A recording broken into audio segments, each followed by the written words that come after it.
Hello, everyone. Thank you for joining us. As I say, it's been 2 weeks for you and about 2 minutes for us. Getting into Tony's military career and then as well as his transition. And we're gonna basically download all his thoughts and experiences and see what all we can gain from it. Tony, good to have you back. Thanks. Been a while. Yeah, long time. All right, so now. Who are you? What do you do now? And what did you do in your time in? You can kind of abridge it if it's a Yeah, lot of things, and then we can hit specific things as we go. sure. I'm Tony Crescenzo. I'm the president and CEO of Intelligent Waves and the co-founder of Peak Neuro. I spent most of my career managing and leading technology businesses in the international, commercial, and federal marketplaces. So I've been a when I got out of the Marine Corps, I was a programmer working on pill bottle quality control code for a pharmaceutical company, and then I wrote the payroll system for the state of New Jersey, and then I did work up in Canada for the Ministry of Defense up there. Had a very interesting technology career that eventually took me into Europe and Asia, running businesses for the world's fourth largest software company. After that, I started a technology company way back in the 90s that was venture backed. And after I sold that, I became a CEO in residence for a venture company who dropped me into a couple of more companies. I've run startups, I've run turnarounds, I've run spin-offs of public companies. And about 20 years ago, I really focused more on the federal defense space. I've been doing that right up until today. Excellent. So we're going to roll it back to the beginning. Military career, how'd you find yourself in it? And then kind of tell us some about that path and what transitioned you from one type of experience or job to the next. Well, I grew up in a Navy family. My Oh, that's right. stepfather is a supply corps officer, which is about as far away from actually being in the military, I think, as you can be, other than maybe being a chaplain. We were stationed in Hawaii in the 70s during the Vietnam War, and he had this friend he was stationed on, I think, the Okinawa, off the coast of Vietnam with was a helicopter carrier. And he was this little dude, like 5'6", 130 pounds, soaking wet. Stephen Pless was his name. And I was just a young kid when he stopped by in Hawaii. He was on his way back to Washington, coming back from his tour. And my stepfather told me this interesting story about him. He was a helicopter pilot. They're watching a John Wayne movie in the wardroom. He's smoking a cigar because little Napoleon guy, having a big fat stogie watching a movie, and they get an alert that a platoon of Marines is being pretty chopped up by a company of NVA on a beach. They can't get in the water because of the sea snakes and the sharks, and they can't go forward because the North Vietnamese have them penned in. So they send a CH-46 and two Hueys. He's a Huey driver. Okay. And the 46 gets pretty much shot to pieces and limps away. The other Huey gets shot down. He's now on this beach, just going back and forth with his machine guns. And these Marines are crawling under the fire that he's covering, getting onto that Huey. And I know you guys are probably Black Hawk guys, and I don't know what the armor's like on there, but when you get in a 46 or a Huey as a Marine, they tell you don't lean back because you could puncture the skin with a pen.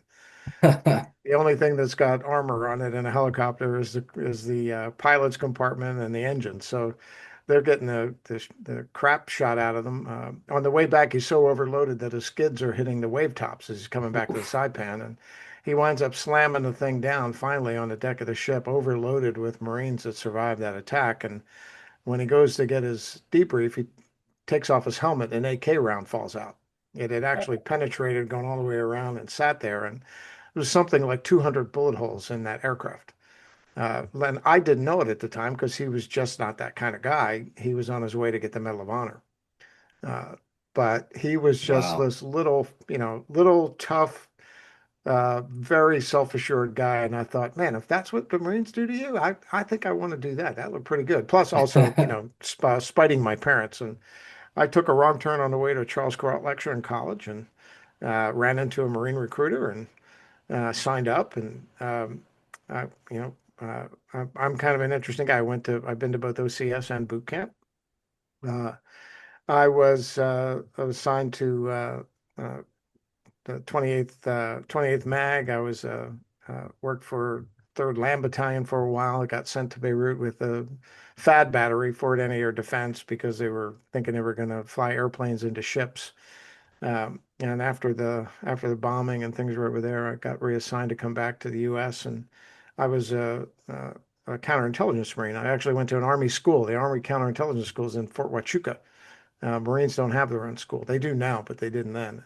Huh. So I got assigned to work for and what was then NIS undercover as what's called a unit diary clerk. So I got to learn how to be a programmer, and I learned about how computers work. And the first computer I worked on was a portable computer because it fit in a Jeep.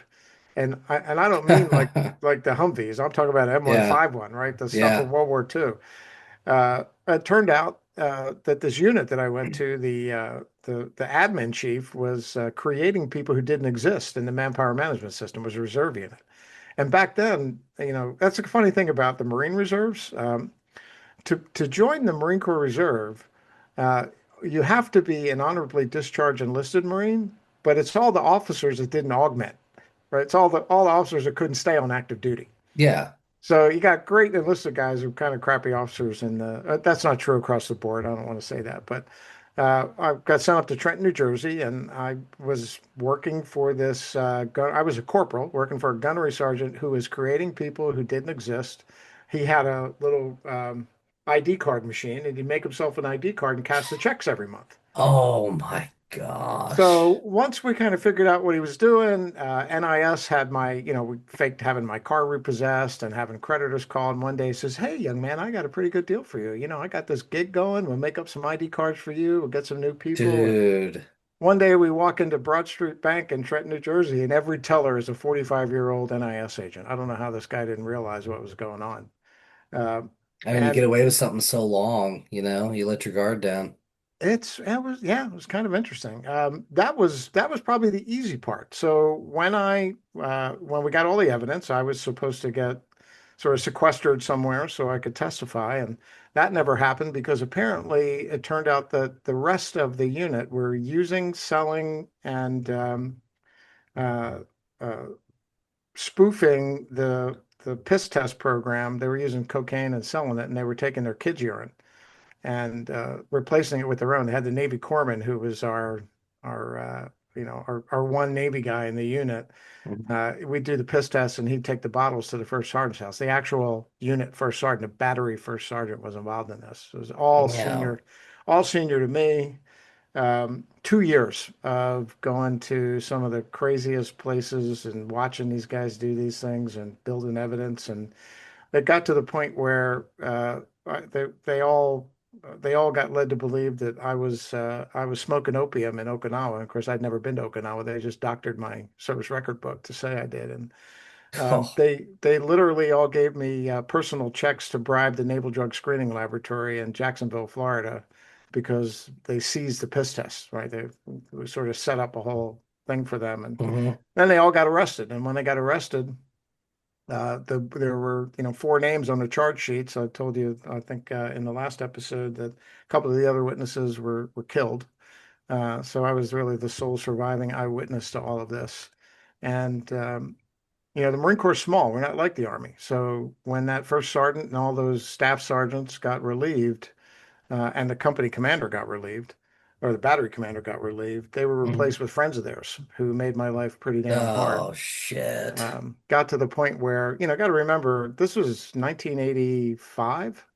Wasn't a whole lot of war going on back then, and I'd actually been downrange. So you know, I have to admit, I was kind of a salty corporal. I was like, "What are you gonna do? Shave my head? Send me to Beirut? You guys go fuck yourselves." And probably not the most politically correct corporal in the Marine Corps, but um, I wound up having the new first sergeant who came in, who was friends with the old first sergeant, try to impeach my testimony by sending me to the Naval Hospital in Philadelphia for a psychiatric evaluation. Back then, I probably needed it because I Mm. really was kind of a recalcitrant guy. Um, and I'm in there talking to this Navy captain. And I'm trying to explain to her, who I really am and what's going on. And she's looking at me like I'm crazy. So I had to call my NIS control agent from Yeah, the tech. I wonder how many of the people in that scenario have tried that. Like, no, you don't understand. I'm not Yeah, actually. yeah. Yeah. She's like, Well, okay. It's like she gets, you're like Andy Dufresne in Shawshank. You're yeah, first innocent guy. she gets off the phone with the NIS guy and goes, "Holy shit, here's what I can do. I can put you on 2 weeks leave. You don't have to go back to the unit. You can telephone check in, telephone check out, and at least you can get a little bit of away time." So, and my college roommate, a 6 foot 10 inch Atlantic City motorcycle cop, and my other roommate, a New Jersey State Trooper member of SWAT team, I went and stayed with them for 2 weeks. Thought, Yeah, you that's a guys good want to come move. and get me? Come on. Uh, anyway, the day before I was supposed to come back, new first sergeant calls me and tells me I'm UA, which in Army speak is AWOL. I Yeah, was yeah. supposed to be back the day before, and I'm like, no, I'm not supposed to be back. And I come in, and you wouldn't believe it. All that time when I was gone, they found all of these things that I didn't do. Like, you're the male NCO one week or the recreation NCO that week, and so they tried to get me on what's called office hours. I guess you guys call it NJP or. And I refused. I said, if you're going to do this, because they want to impeach my testimony, I want Yeah. you to court-martial me. And they did. They brought in a captain from 4th Marine Division, and I had a trial. And, I charged me with 27 different things. I was found guilty of being 20 minutes late to work and fined $20. And during this time, I had written letters to the Sergeant Major of the Marine Corps, my congressman, never heard shit from anybody. And at the end of the trial that night, I got a phone call from my monitor, which is the person who sends you to your places in the Marine Corps, and saying, "Hey, I got instructions from the congressional liaison. Send you anywhere in the world you want to go." And I said, "Send me to the closest place in my home of record. Fuck you, I'm getting out of the Marine Corps." I lost all my security clearances. They made me a files clerk. I sat in a room for 8 months with no windows. No one wanted to talk to me because it was the one unit in the Marine Corps where almost everybody went to jail. It's like two guys didn't go to jail. Uh, God. so 8 months to the day when I reported aboard there, in walks the commandant's aide de camp. He's got a commendation, a medal. He's got a copy of the 4-page letter of apology that PX Kelly, the then Commandant of the Marine Corps, wrote to my mother. They meritoriously promoted me. The battalion commander, the battalion I was attached to, refused to read the citation because it said bad things about NCOs, which really pissed me Hmm. off. So uh, about a month and a half later, I got meritoriously promoted to sergeant. And a month and a half later, I got a phone call from a technology company in New York City because we're stationed in Garden City, New York, offering me like $80,000 a year for a guy who was making like 17, right, to come and Yeah. do programming. So Well, and what year was that? this is 1987, Yeah, so that's gonna 87. stretch a long way. Yeah, 87, 88. I really, I figured wherever I went in the Marine Corps, these guys are going to have friends, and it was going to be an issue for Yeah. me. So I got out, and that was my one of your questions. I know is how was your transition? So this was my transition training. Walk into Sergeant Major's, the battalion Sergeant Major's office, and he says, "Take off that uniform and get the fuck out of here. You're done, and don't forget to clean out your housing." Uh, at my first job, I was doing pill bottle quality control programming for Merck, the pharmaceutical company, and this Oh, giant, Merck? Yeah, yeah, that I big do know giant building. Mark. So they got this 300-yard long building, manufacturing plant, offices all in one. Hmm. And I'm in a pit full, and it's in New Jersey, right? So people from Jersey got strange attitude. And this data scientist who's like a no sock wearing, BMW driving, sissy boy is condescending to everybody he talks to. And one day I just looked at him because in the Marine Corps we don't we don't have HR. So Yeah. I just said, "Hey, asshole, he talked to me like that again. I'll knock you the fuck out." And he did. So I got up, chased him out of the building. 300 yards of building into the parking lot. And this is before cell phones. But and he, by the way, did have a BMW, got in his BMW and, pulled away. So right about then, I look at my watch and I'm like, yeah, this is the part of my career where I unload trucks for UPS. And 20 minutes later, my boss calls. Uh, got to get in the car, go to our office. And I walk in. He's got this funny look on his face. Tell me what happened. And I told him, I said, guy's an asshole. He was an asshole to everybody. And I told him if he did it again, he was getting knocked out. And he did. So he laughed and this is my boss. He laughed and he said, I know you just got out of the military and Marines are a little different than everybody else. And I'm sure you weren't going to hurt him. And I was like, no, if I'd hurt him, I'd have beat the shit out of him if I'd have caught him. And he laughed and said, well, be that as it may, you're right. He was a dick and I just fired him. Go back to work. Try not to hurt anybody. And that's when I thought I was on candid camera, and I discovered that not even him, somebody else told me he was a 31 mission Air Force Vietnam veteran, had flown 31 missions in Vietnam. But for him, where would I be? Yeah. So that really, that helped a lot. And I got recruited from that company to come down to Virginia here and work for a small company that was competing against the world's fourth largest software company. And I had such a great time aggravating the crap out of them that they hired me. And they hired me to run the technology operations for their federal division. But I wound up working, it was a German company. I wound up working for the Germans for 3 years. I was in Hong Kong, Italy, France, Germany, turning around failing businesses. The Germans used to call me Dirty Tony because they like Dirty Harry. They thought because I went to places just shot people. Basically, was the job. Um, and I had 6 years in there and realized, I wanted to do some things they didn't want to do. We were buying companies. They didn't want to buy a company I was interested in that was doing very interesting analytics around counter gang and counter organized crime. Oh.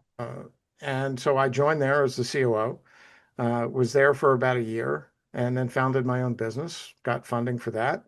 That business sold in less than a year. It was really kind of interesting.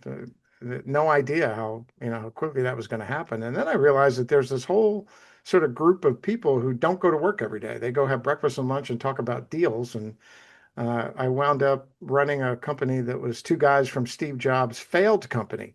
Bonus, you guys know the name of the company that Steve Jobs failed at?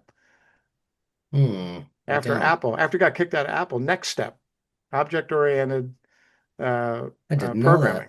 Yeah, two gentlemen from that company invented a language for object-oriented programming back when Java was the big deal back in the 90s, and I wound up running that. And I went from company to company, just sort of doing either startups or eventually I turned into sort of a really highly paid janitor. Uh, Private equity firms, venture capital firms, founders would hire me to either turn around failing businesses or take businesses through a liquidity event. And then I spent 5 years as a management consultant, and my clients would tell you that I remember I had one come and give a leadership talk at a company I was running after I left the management consulting gig. And he said, "Yeah, let me tell you how I know Tony. For 3 years, Tony gave me therapy. Now I give Tony therapy because being a CEO is kind of a weird job." Um, but I had a great time doing management consulting. I did strategy work for most of the big systems integrators in Washington, so I really got to the defense contracting business. The National Defense Industrial Base is a very sort of closed community. Everybody knows everybody. We're kind of like the Amish, right? Just if you're 30 years old, you come out of the military, there's 25,000 people like you. When you get to be 60, there's 500, and we all know each other. So it's a very, Ah. very interesting group of people. And I've just sort of gone along. I've done private equity backed companies. I've done founder led companies. Now, did you go Intelligent. to, sorry, I didn't mean Sorry. to cut you off. Did you go to college at one point? Yeah, yeah. I went Okay. to Stockton University in New Jersey. Oh, I'm so sorry. You did say that. Yeah. Yeah. Um, what, The, but even then, yeah. what prepared you? Was it, I mean, were there soft skills from the military? Like Sure. you're very casual. I mean this in a complimentary way. You're very casual about going from all these things, but I'm sure that there's some people whose eyes are spilling like a cartoon character when you're like, went to private equity, I was a CEO, I did this after.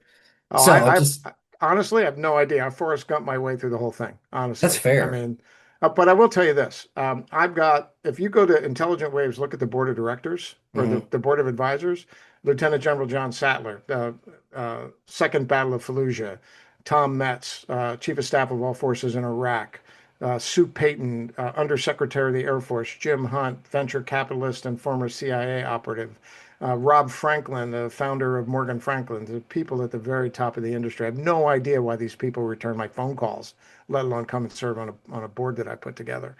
But the thing that General Sattler in particular has been a tremendous mentor to me.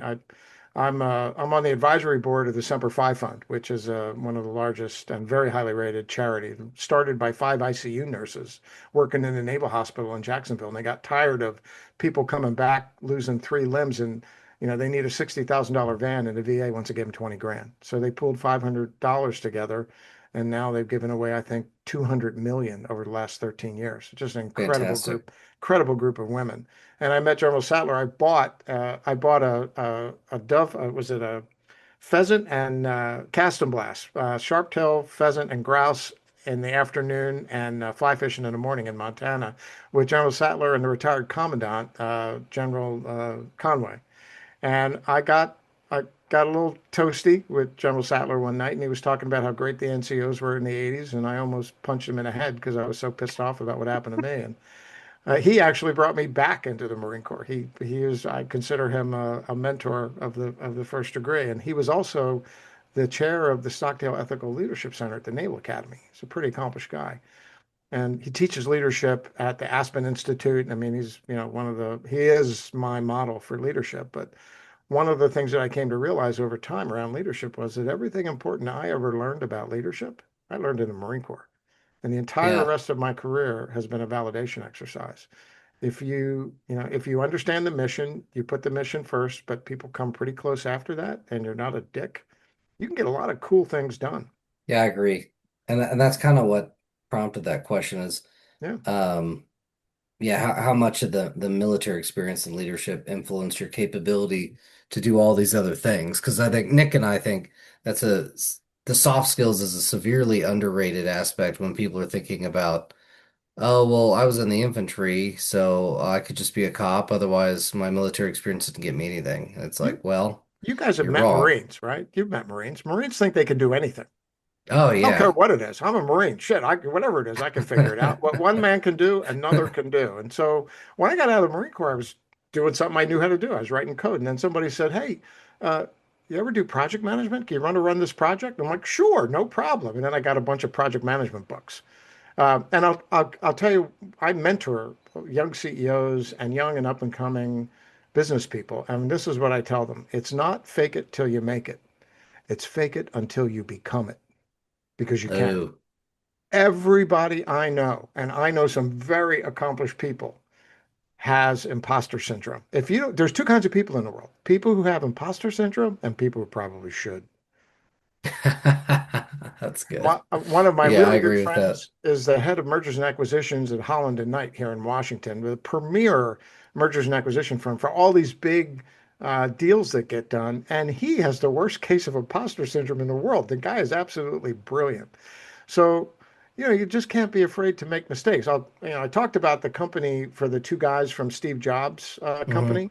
Yeah. That that was the worst experience of my career and the best. Imagine two founders, a redhead freckle-faced kid from Chicago who's brought up Presbyterian. This is before 9/11. And one day he says, Presbyterianism, that's not for me. I think I'll do comparative religious studies. Oh, Islam is what I want to be. So he goes to Mecca, makes the Hajj, does all these interesting things, and we're raising money. And he says, "Oh, I know this college professor in South Florida who represents a lot of rich Saudi money. I mean, I spent a month in Switzerland at private banks raising money from rich Saudi families with this guy. Really interesting guy, nice guy. I'll go all the way back to my first job in the Marine Corps. I'm in Beirut. I'm in we're liberating Palestinian refugee camps, and this guy was a Palestinian refugee. He was in one of the camps, Sami El-Arian. So I thought, well, this is kind of cool. Guy I know a lot with, all over the world with him. Switzerland, a huge Muslim population in Michigan, raising money. And then 9/11 happens. And turns out Sami Al-Arian, Sami is the president of the Islamic Jihad in the United Ooh. States. And he winds up in Gitmo for a little while and then gets deported. And then the FBI calls and wants to know all about the company and what's going on. There's a total smoky ruin. And the best experience of my career taught me more than anything. Yeah. Everybody sued everybody by the time it was over. It was awful. And yet, if you're willing to do the work, if you're willing to look at that and talk to, essentially do a look back and a hot wash and ask yourself, what was my part in it? What didn't I see? You get better. Um, the next company I went to, I opened the federal business for a company called Initiate Systems in Chicago. And after 2 years, I had built a $45 million business, and the CEO came to Washington and told me they were going to let me go because they needed a general to run that business because they were going to sell the company to IBM. And I thought, Ah. Well, he actually handled it well. They paid out all my options. I made a lot of money when I got sold to IBM. And that guy, 10 years later, calls me out of the blue and says, "Hey, I'm not doing CEO work anymore. I'm on boards. And could you mentor some of my CEOs?" And I said to him, "Bill, I would love to do that, but you have to do something for me." And he said, "What's that?" And I said, "You have to tell him you fired me." And he laughed and said, "Why?" And I said, "Because it's fun, and because it's an important lesson, right? People get fired for a lot of reasons, but they're not Oh yeah. always because they're a bad person. They'd just not be the right fit." And Bill and I have been close friends for 25 years. I've mentored 12 of his CEOs. He's mentored a CEO that I put him onto and actually came in and rescued a company that I was working with. I couldn't have a better business mentor than Bill Conroy because I didn't dig my heels in and say, "Well, bullshit, you got rid of me for all the wrong reasons." It's just a choice that he made. It's just a job, right? Your identity is not the same as your role. And once you understand that who you are isn't what you do, it makes what you do fun. Yeah. You can just Well, let it go. I've wanted, I've had this saying for a while that failure to fail is to succeed. And that's Oh because yeah. you can't get success without failure. And so one of the things I do when I'm trying to mentor soldiers or whoever, uh, outside the military, but I say, if I told you you had to come up with 5 ideas and the first 4 were going to fail, but the fifth one was a guaranteed $1 million idea, would you do it? Well, yeah, of course. So I said, okay, well, what if I had you come up with 50 ideas and I told you ahead of time that the 50th one was going to be your $1 million idea and the rest would all be failures? Would you do it? Well, yeah, of course I would. So I was like, so now let me alter it. You don't know how many ideas it's going to take and which one's going to win. It's the same thing. You could come up with Incorrect. 3 ideas and the fourth one's a winner. You could come up with 1,000 ideas. It's not till the thousandth one, but you have to fail to get there one way or another. The only thing is you don't get the crystal ball of knowing which idea it is. Well, you And either win that's, or learn, yeah, right? I tell people all the time. I had a great boss at Software AG. His name was Dave Eves. I hope he's listening to this. He lives in Texas. He's my complete and total opposite. A big, fat, introverted, slow talking, very religious Texan. I grew up in South Philadelphia, in the neighborhood where Rocky was filmed when Rocky was made. Like my childhood was a Sopranos episode. And I'm not very religious. And this guy was just amazing. And I remember I screwed up a deal. I had work at the Centers for Disease Control way back in the day. And I went down there. I had worked in New York. I lived in Philadelphia. I'm a fast talking, aggressive guy. And they sent me to Atlanta to talk to some lady who looks like Paula Dean. And she's got 100 plates with cats on them in her office. And all I want is for her to sign the friggin' paper that I came down for her to sign. And she, "Oh, look at my cats. And isn't this a nice day?" So I finally got her to sign everything. I come back to the office and my boss calls me in and goes, "So how'd it go?" And I'm like, "Man, she's a pain in the ass, but yeah, I accomplished the mission."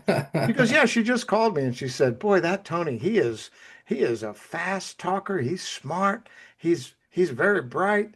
And please don't ever send him here again. He talks too fast. He walks too fast. He's brash." And I thought, well, I guess this is where I lose my job. And he said, "No." He said, "That deal cost us like $300,000, and I just paid that for your education. Make it worth the investment." yeah, And I'll tell you, I left a company just before I came to Intelligent Waves that I was running for 10 years. And I had a little bit of a break, and I called Dave. And I said, "Dave, I just want you to know I'm reflecting on what just happened in this last company and on my career. And, you're the best boss I ever had. And, I never saw it coming." He said, "You're the best hire I ever made, Tony." And not because we shied away from having hard conversations, but because we embraced them. That's what I yeah, learned in the Marine Corps. yeah. The Marine Corps programs failure. They beat the crap out of you. What do we call it? Bloody training for bloodless warfighting. Right? You just gotta ask yourself, is today the day? When you get up in the morning, do you really want to do what you're doing? This is the other thing I tell young people. You know why boomers hate millennials? I could probably guess a few things. Well, boomers hate millennials because they're living the life boomers wish they could have had. When I got out of college, mortgage rates were 18% and unemployment was through the roof. Nobody could get a job.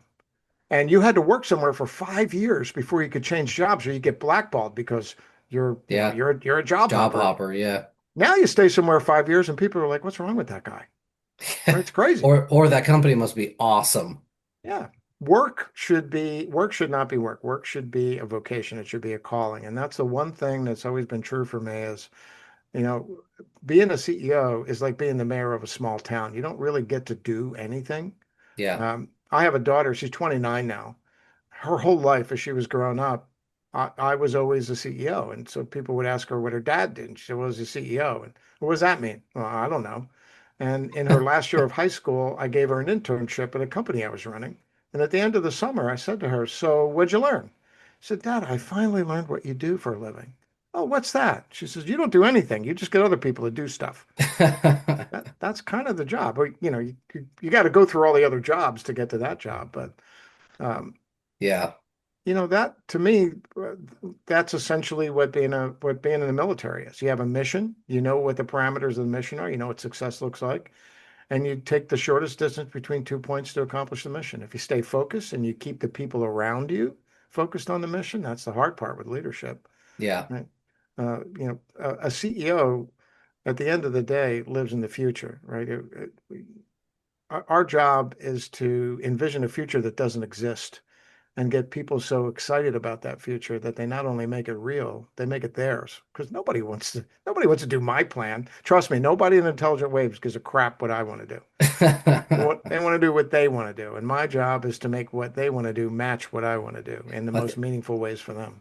I think that's what some people miss when there is that appearance that the CEO or the higher ranking individual does nothing. And in some cases, they very well might. But there are those who appear to do nothing. But to me, it's that ebb and flow of the workflow versus the constant. You have to know how to manage your talent versus be talented. Your talent has to be managing the talent.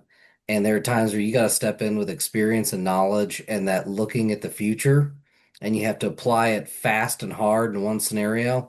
And then you have that ebb tide of, okay, I got a minute, I can relax, everything's working as it's supposed to. And of course, shit hits the fan again, and then you're supposed to go balls to the walls.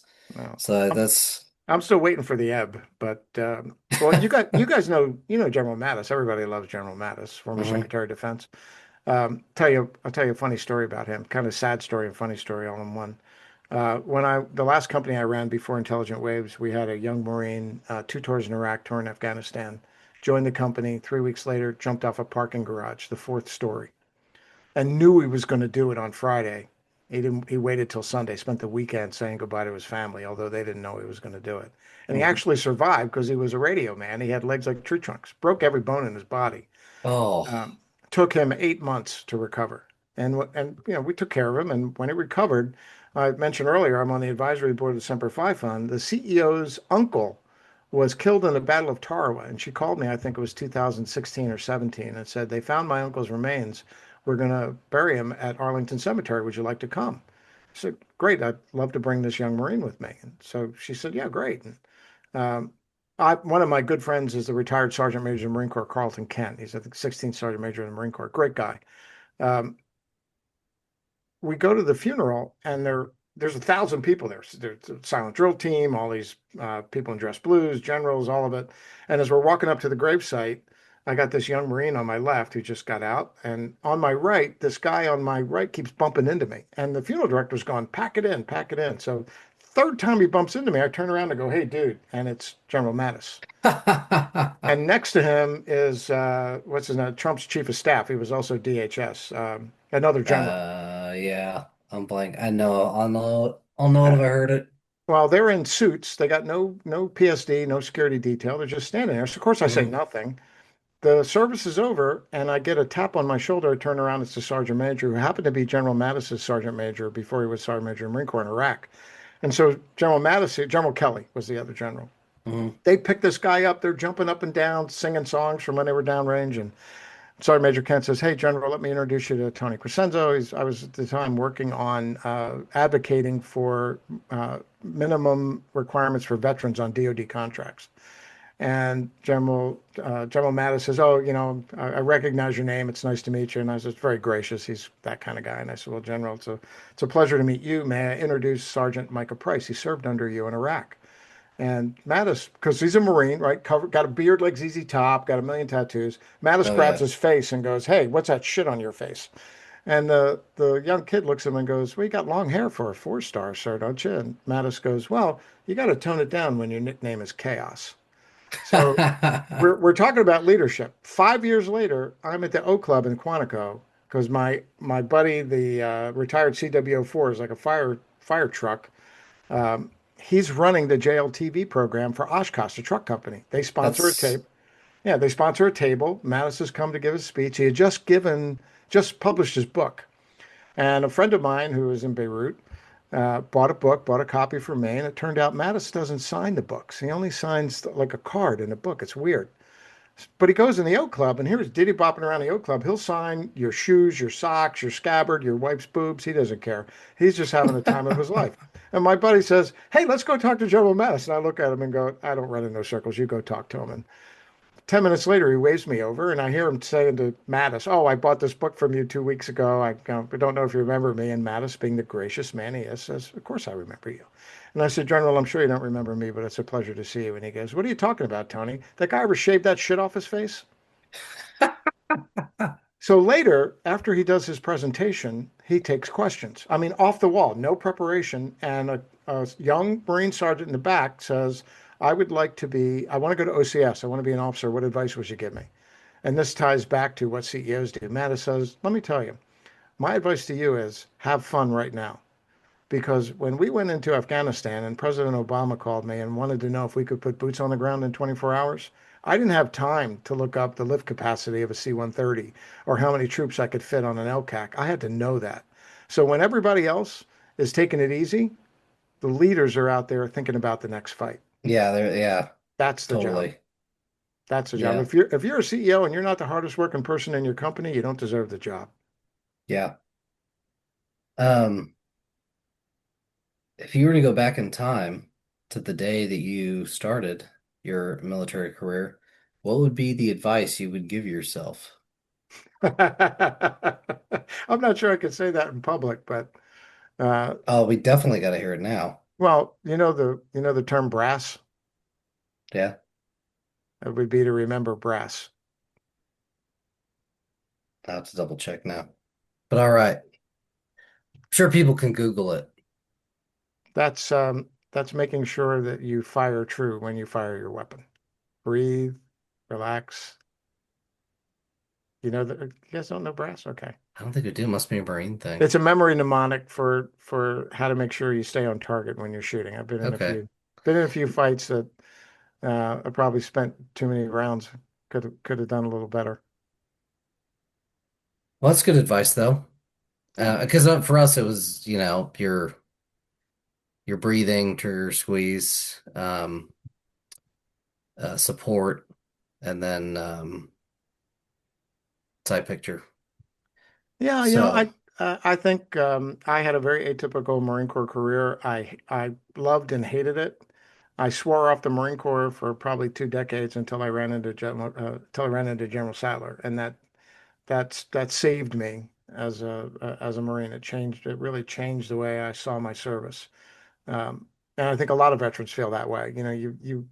You start to realize I don't mind being expendable for the right things. I mean, that's what we're there for. mhm. Marines die. That's the job, but not for stupid circumstances. Yeah, absolutely. And I just don't like waste. But we talk a lot about waste, fraud, and abuse in the military, but man, we waste a lot of lives for no good purpose other Yeah. than maybe some colonel's ego. Well, I think the other thing too is like it all happens so fast, and especially typically at younger ages. And I'm including being in your 30s in that, but especially people in their 20s. So you're hit with this, especially like in your scenario, you're hit with this wave of circumstances, probably too fast to process, which I'm talking to the neuro guy, so you probably agree with that. Too fast to process. So it actually takes years before you really reflect on it meaningfully with a wiser and more educated mindset, just in terms of experience, not education. But Yeah, yeah, and then to kind of appreciate other aspects of it, or like we were talking about earlier, when the saying is when you lose, don't lose the lesson, your failures, taking those and moving on. And where would amen. you be without your failures? Brass says breathe, relax, aim, stop, and squeeze. All right. Yeah, that does sound familiar. I don't think they taught. I must have heard it somewhere else, but now I want to hear the inappropriate answer. I'm just kidding. You don't have to do it. I won't make you do it. So what is like the funniest story from your service? Man. Or a funny story? I'm sure you have Well, plenty. it depends on what you think of as funny, right? When I was stationed in Lejeune and in Cherry Point, we had a bunch of crazy, they call it the E4 Mafia. I don't know what they call it in the Army, Oh all yeah, corporals. E4 Mafia. So I was an E4. We had an E4 Mafia. We used to get the PFCs to drive us so we didn't drive drunk, go out on Saturday. And we'd go to Hmm. Atlantic Beach and we would go to this bar called My Father's Place. It had a rooftop bar. Next to it was a go-kart track. So we get all liquored up and then go to the go-kart track and Oh yeah. crash the go-kart till they got rid of us and made us leave. And we had this young PFC, Healy was his name. He did not belong in the Marine Corps, and we made him drive. And we sent him to go get the car, and he never brought the car back. I had this old Mazda pickup truck. We would just pile everybody Yeah. into the truck, and so we go looking for him, and we kind of spread out. And I walk into this alley, and here's like three townies, and he's a young PFC. He doesn't know what he's doing, and they got him up against the wall, and I turn around, and a couple of friends were around the corner. I'm sure they could hear us, and I said, "So, what's going on here?" And guy turns around, he's got a knife, and I said, that's really not the smartest thing in the world. Now turn your back on that young guy over there. And he turns around to look at Healy, and I took the knife away and stuck it in his ass. I thought that was funny. And I so think did that's Healy. funny. Yeah, that's great. Uh, the funny thing is we got all the way back to the base and the MPs at the gate are like, any of you guys been drinking? No. Okay, keep going. And I'm sitting in the front with Healy who's driving. And as we pull away, everybody in the back had gotten out. They thought we were at the squad bank. Oh. So they're standing there with like underwear on their head because we were stealing people's underwear. It's just absolutely awful. That's the one thing about, oh, I got a better one for you. So I had this friend, Brian Bates. He was a Mhm. corporal too, E4 Mafia. One night we go out, we get lit up. We go to this bar, and this older guy comes in, and he's talking shit, and it turns out he's this colonel. And so my friend Brian says, "Well, I'm an admin officer, and my friend here is a Harrier pilot." All I know about Harriers is they keep flipping over, and Mag 28, like every 3 or 4 days, some Harrier flips over and smashes into the hard deck. So I'm going along with it, and he's like, "Hey, yeah, so Harrier, what do you think about that?" And I'm like, "Hey, so all I can tell you is vectored thrust is where it's at." And he's like, "Oh, why don't we go to the Oak Club?" So we pile into this colonel's car. He thinks we're a couple of second lieutenants, and we go to the O Club, and my battalion commander's there. And I'm sitting at the Oh. bar doing shots with this other colonel who's TAD, well, TDY for you guys. He's TAD from somewhere else, and we're having a great time, laughing, joking. The next day, I come into work at battalion headquarters, and I worked in the headquarters because I was in the two shop. Hmm. And I walk in, and the colonel and the sergeant major are waiting for me, and that was a pretty tough week for me. The last one, I guess, even better than that was when I went to OCS. I went to OCS in Quantico, Virginia, and it's at a Hmm. place called Camp Upshur, which is now a DEA training ground, but used to be, I think, a German prisoner of war camp in World War II. It's all Oh. Quonset huts, like World War II. Yeah. And I was a bit of an entrepreneur, even in OCS. I'd sneak out and I'd go to post office and buy stamps and for 25 cents, sell them for $1. Hmm. And every Friday we'd be up getting ready for inspection. Nobody slept. And I would sneak over to the NCO club and I would get in my camis, I'd have room for 14 cans of soda. And I would load up 14 cans of soda, a quarter a piece, sell them all for $1. And then when we got Liberty the next day, I had plenty of money for beer and whatever else I wanted. And then this Nice. this knucklehead Poultro, he retired as a '06 as a colonel. He says, I'll come with you. We'll get twice as many. And I'm thinking, man, I could really have a good time on Liberty when I do that. So the O Club is this Quonset hut with a Coke machine on either side of the Quonset hut, and they're all lit up.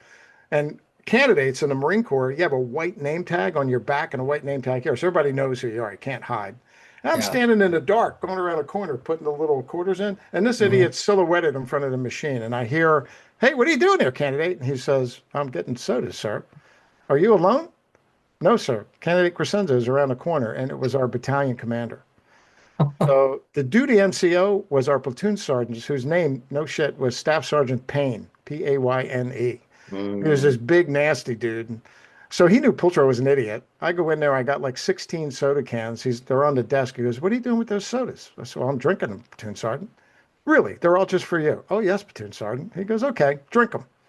So between throwing up soda, I'm doing push-ups and squat thrusts and literally for like 4 hours Oh, to get all the soda. And then I'm mopping the deck because, I'm throwing up all over the guy's yeah. deck. Oh, yeah.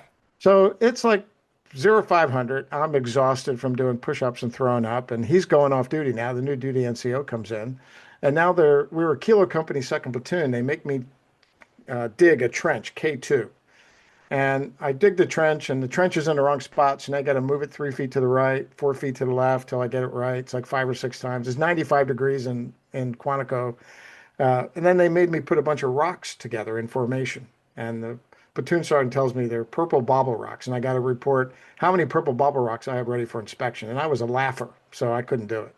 Every time I do that, I Oh, do 100 push-ups. So finally, I get them all lined up, and he brings me a can of silver paint. And he says, I want you to paint these rocks, put them back in formation, and tell me how many silver painted purple bubble rocks you have ready for inspection. So imagine trying. Now, I haven't eaten in like 36 hours. It's 100 degrees out. And I'm looking for a brush, and there's no brush. So I'm just dipping them in with my hand. And every officer in the battalion is coming by to get a chrome salute every time they walk by. And I got this chrome hand. They make me put the rocks in the K2 thing. It's like 1600 the next day. I'm sweeping the street. I've been up for 40 hours at this point. It's like 1700. I can't even keep my eyes open. I'm just leaning on this broom, and the battalion commander opens the door to his hooch, a little screen door. It creaks open. He goes, "Hey!" And I turn around and look, and he goes, "Anybody want a Coke?" Last time I ever laughed. I never laughed again in OCS. that's excellent. So that's fun. That's how Marines have fun. I like it. I like it a lot. That's not dissimilar to the Army as well. Oh yeah, Well, hey, Tony, it's been fantastic to have you on both episodes. I think we talked about some great stuff. I hope people are getting stuff out of it. Thank you so much for taking the time to come on, especially you're one of our late crew people, so appreciate that as well. pretty late here. Appreciate your time, guys. It was great being with you. Hopefully, be back with Mark in a while. I look forward to that. Thank you. Thanks for having me. We thank you for listening, and we hope you got something helpful out of this content. If you're looking for more, be sure to check out our resources tab on our website. Unbroken-veterans.com. And if you're looking for ways to connect, be sure to reach out to us on Instagram, Facebook, or LinkedIn. Until next time, remember to check your zeros, fives, tens, and 25s.